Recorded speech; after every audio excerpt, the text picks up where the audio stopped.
again. Guess where we are? What I'm trying to do is pick up from yesterday, where I gave you the talk about, my experiences in my life. And now I'll try and answer the questions that I read out yesterday.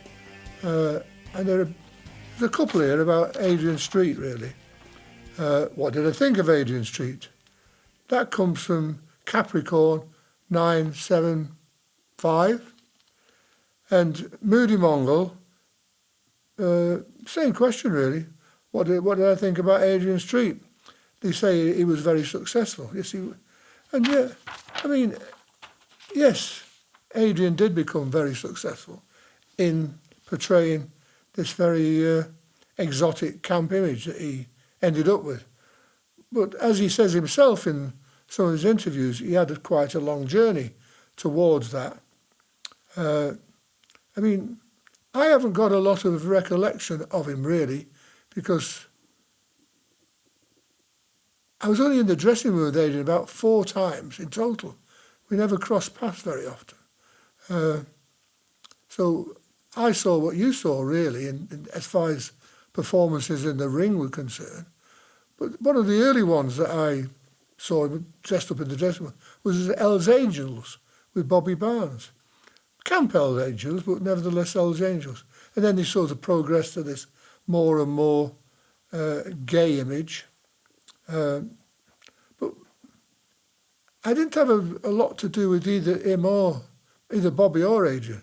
But my impression of Adrian in the dressing room was that he was, I suppose, he was very sort of outgoing and full of himself.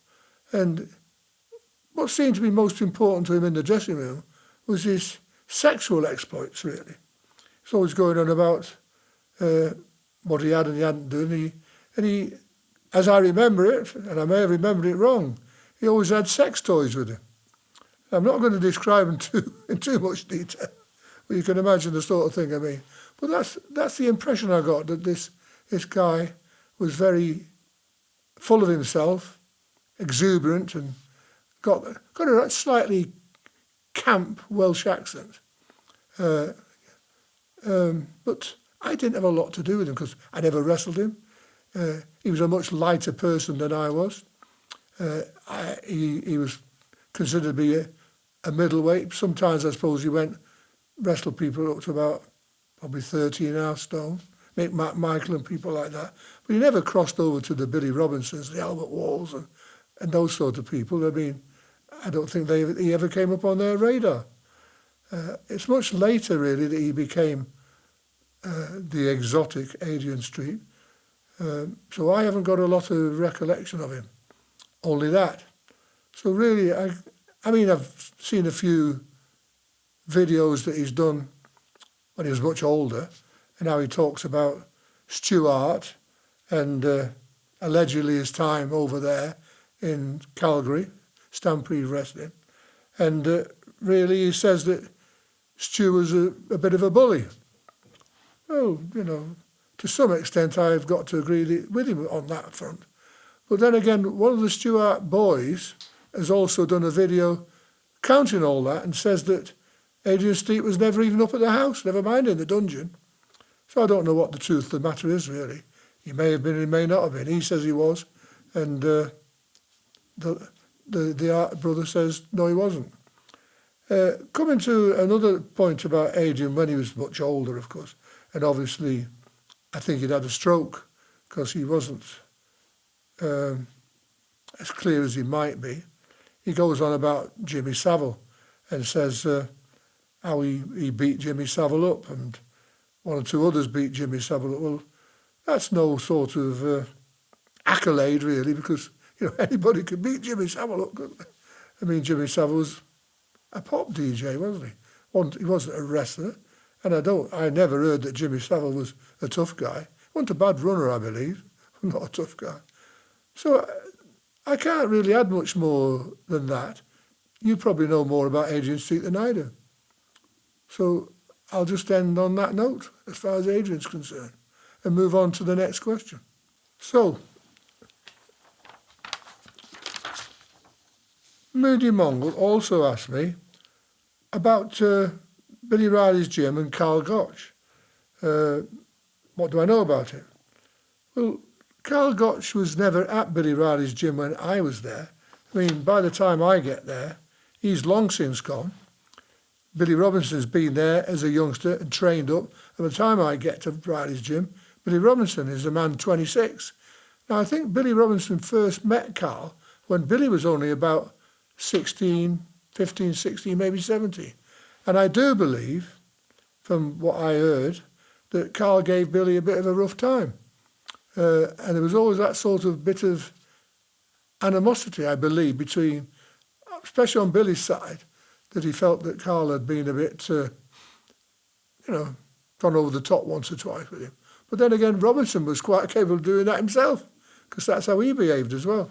And that was pretty general in Riley's gym, They got a newcomer and they always put them through their paces, you might say, until they were fully accepted into the little clan of, let's call them tough guys, for want of a better word. Because I went through the same process. I mean, as I've told you before, the first person I ever met in Riley's gym was Billy Robinson. I didn't meet one of the trainees. They imported him specially for me because they'd been told I was a judo champion. Well, that was like hanging the red rag to the bull, wasn't it, as far as they were concerned. They were going to prove that judo champions weren't very good. And of course, that's how it ended up. But I soon got my head round that idea and moved on. And talking about Carl, I did meet Carl Gotch in 1968 when I was in Japan. Because Carl was obviously a Wigan lad, or he wasn't really from Wigan, but he spent quite a bit of time there, and Billy had been there, and he'd been to see Billy, and he came to see us. Because on the trip I was on, there was also Gordienko on there.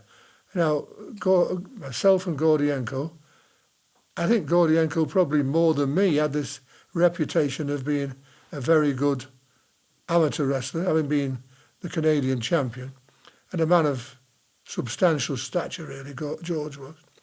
And Carl came over to our hotel to say hello, and he ended up inviting us to the Kodokan, which is the judo place in Tokyo, where it's mainly for judo, but there were mats there where people could go and do what they wanted to, if they wanted to, because wrestling, judo and all these things has a blend, doesn't it? So you can go there and do a little bit of, let's call it pulling round, if you like. And I think that was the intention on Carl's behalf, that he was going to persuade one of us onto the mat. In fact, that never happened. George wasn't getting on, although he went. And it never... I did go on the mat, but not with Carl. I went on the mat with a guy called Giesink, who had actually won the 1964 Olympic Games. He was a big lad, about 6'5", a Dutchman. And I did go on the mat with him, probably for about 10 minutes or perhaps less. And if you look at Masters of Canvas, the guy that did the photography on Masters of Canvas, he is actually a third dan at judo, and also was part of the board of the BJA organisation that decided who was going to go to the Olympic Games. His name's Terence Donovan. He's a big man, and you can see him. If you look at Masters of Canvas, you'll see him. And he actually says in Masters of Canvas, although he hadn't seen my face, but he had seen me, he knew who I was, that he'd seen somebody in Tokyo in 1968 with the finger off. And I looked very much like this guy. Well, in fact, he actually knew it was me, because I did meet him there. So we had a little bit in common, although that wasn't really appropriate for that to be let out of the bag when we did Master of Canvas. But yes, he and I did know each other, and I briefly met him there. I don't think when I met him there I knew that he was a photographer, but when we got talking on Master of Canvas, I suddenly twigged. I thought, yeah, I do know you. You were there. Because you've got to remember, 1968 to 1991, it's a long time. And it took me a while to realise that what he was talking about, I was there. I've never been on the mat with Carl. I've met him there, been there. I think his intention was to do it, but he couldn't quite make it happen because George wasn't going to get on the mat with him, and it sort of didn't materialise. But I thought, I did a bit of judo there, but nothing else. We were only there for about probably 3/4 of an hour to an hour, and we came away. Because I don't think George was very interested. I think George was cajoled into going rather than wanting to go. George didn't want to get involved with all this nonsense. I think it was Carl wanted it more than George did. It never happened. So that's my experience with Carl Gotch. And it is a long time ago. It's a long time ago. And I'm really relying on my memory for that amount of time. But I think I'm pretty accurate about... That certainly was the atmosphere. And I don't remember myself. I would have remembered if I'd been on the mat with him. So I could say categorically I haven't. But I know a lot about him because he was a bit of a character in the Wigan club. People did talk about him, especially Bob Robinson. I mean, Bob Robinson, that's Billy Joyce, of course. He actually trained him. He was the sort of the top heavyweight when Carl was there being trained. Bob Robinson, because his name's Bob. That's the Billy Joyce character. He was the guy that showed Carl and put Carl through his paces. Bob Robinson is why Carl stayed in Wigan, because what Bob Robinson knew, Carl wanted to know. So all that things that you've heard about Carl Gotch, comes from Bob Robinson. He's the man that put him through his paces. But when you saw Bob wrestle as a professional, he had no charisma whatsoever. He was as dull as watching paint dry. It's a shame, really, because he was, as a technician, as a wrestler, there wasn't anybody. I don't think there's anybody that could tell him anything. But of course, when I met him, he was a man in his mid-40s. He'd gone past his best. But when Carl met him, he'd only be, probably touching 30 or something like that. I'm not sure the time scale, but he was a lot younger. So that really deals with Carl and that. So, no, I have nothing more to add to that, really. Well, the next one comes from our friend, Will You Be Nice to Me? I never met him, so I don't know whether I would or I wouldn't. We'll have to wait and see. And he goes on about something I've already talked about. Did the youngsters, people who were doing the job, did I or old-timers deliberately hurt them? And the answer to that is plain and simple, yes. If you didn't think they were going anywhere, and though they were, you just use them really to get yourself over. And if they you give them a smack or be a bit rough with them, yeah, I've done it loads and loads of times. I mean, I've got fed up with people quite a few times in the ring. I'll give you one example that you've not really asked about. I'll tell you a story that's certain to please. So here we go. It happened at Malvern when I'm working for Jack Atherton, right? Now, Jack thinks might be a good idea to get this idea going that there's a competition between masked men. I'm one of them. There's about 3 others or 4 others, I don't quite know. And it was the elimination thing, run over a period of time. I think it was over, because he ran a show there, I think it was 2 shows a month, I'm not sure, but he ran a regular show there. And so he had this elimination idea that he was going to eliminate these wrestlers off and get down to the last 2. I'm going to be one. And a guy called Cyril Morris, who he puts in a mask and calls him the Professor, mortarboard Professor, all red outfit. Now, Cyril was really a referee, but Cyril's this guy. I mean, I don't quite know how old he was, but he was well into his 40s and maybe even 50. I'm not quite sure how old he was, but he was well past his sell-by date. And he's going to end up in the end of this thing, at the end of this meltdown, he and I are going to be in the ring together, doing this thing. Now, we never meet during this competition, do we? Because we're going to end up together. So we don't meet till the end of the thing. So he's gone through it. I don't know how many masked men there was involved. I don't know. I think I had about 2 eliminators before I got to our friend Cyril Morris. Now, we get in the ring, and there we've got the professor, Kendo Nagasaki. I'm probably about 23, and this guy is an old guy, isn't he?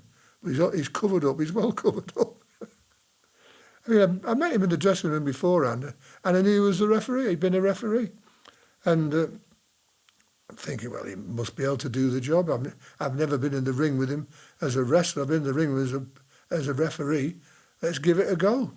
So we get in there and we link up, and I think, bloody hell, there's nothing to this man. It's like getting hold of I suppose an old guy, but he just felt limp. And I sort of pulled him in and he fell over. I think he's got no balance. He's got no sense of balance. And we went on a bit longer and a bit longer. And eventually, he got me in a front headlock. I'm selling the front headlock. And you must have seen it a few times. The guy that's in the front headlock, get him hold him by the hips, pick him up like that, and the feet are sticking out there. And I suppose what normally happens with most sensible people, which I wasn't at the time, they go to the apron or the ropes and lift the man over the top of the ropes and let him put him on the apron and sort of say, break, stand back, and you're showing this other guy how strong you are and how weak he is, or how misguided he is to get hold of you in this headlock. So I pick him up, don't I? And he thinks what's going to happen, he's going to end up on the apron. And I march over to the apron with him, and I'm young, foolish, hot-headed, strong. All these things are not going to go down well for this man. And instead of putting him on the apron, I think, oh, fuck it. And I launch him like that. I intended him really to sort of just be thrown out of the ring. Because, I used to throw people out of the ring. I did Count Bartelli, didn't I? Chucked him out of the ring, and I've thrown lots of people out of the ring. Unfortunately, he went out of the ring, but the front row of the people, somehow, they moved. And as the chairs were like that, his feet hit the chair. And it spun him right down straight onto his head. Dump! And he lay there on the floor. Would you believe it? Jack Atherton's the referee. Jack puts the count on 1, 2, 3, 4. He gets to about 8.5. And he then realises that our Cyril's not getting back in the ring. So he turns to me and pushes me back. Kendo, stand back, stand back, stand back, stand back. And he's telling me off. And then underneath this telling me off, he's saying, get him back in this fucking ring. So I have to go out. So he's telling me off, and I get out of the ring and go down and see if I can hold this man. Because you've seen people being thrown back in the ring, but when they throw them back in the ring, they're not trying. They're on the same side. They're really getting back in the ring on their own. You try and put a dead person back in the ring, not easy. So he's not coming in. So I get back in and say, he's not coming, Jack. So Jack starts to count again. 1, 2, 3, 4. We get to about 8 or 9 again. Doesn't want to count him out, does he? So I'm the bad guy again. So he turns to me again and starts telling me off again. He's telling me to go out again. So I go out again. And no, he's not coming back, Jack. So I go back in. He's not coming out. So Jack has to count him out, doesn't he? 8, 9, 10, out. Didn't want to do that, did he? So I'm the winner. I go back to the dressing room. We messed about a little bit with the announcement that Kendo was the winner, and this man's on the floor. In those days, they had the St. John's ambulance, didn't they? And they had stretchers and all sorts of things. They thought it was real, you see, didn't they? St. John's took it very seriously. Just to divert a little bit, I'll tell you another little funny story before I tell you the end of this. I've seen Les Kellett do that sort of thing when he gets knocked out on the floor, like doing a Les, and the ambulance men have come to help Les to get him on, and he's had hold of them. And he's dragged them down and mauled them about as if he doesn't know what he's doing. And these ambulance men have got their legs in their air and their arms. And old Les has got them rolling around on the floor with him because they think he's having some sort of fit. And what he's doing is messing about with them. I've seen him do that time and time again. And they're trying to get him on the stretcher and Les is mauling them about. It's the funniest thing I've ever seen. But that's another story, isn't it? We'll go back to my story.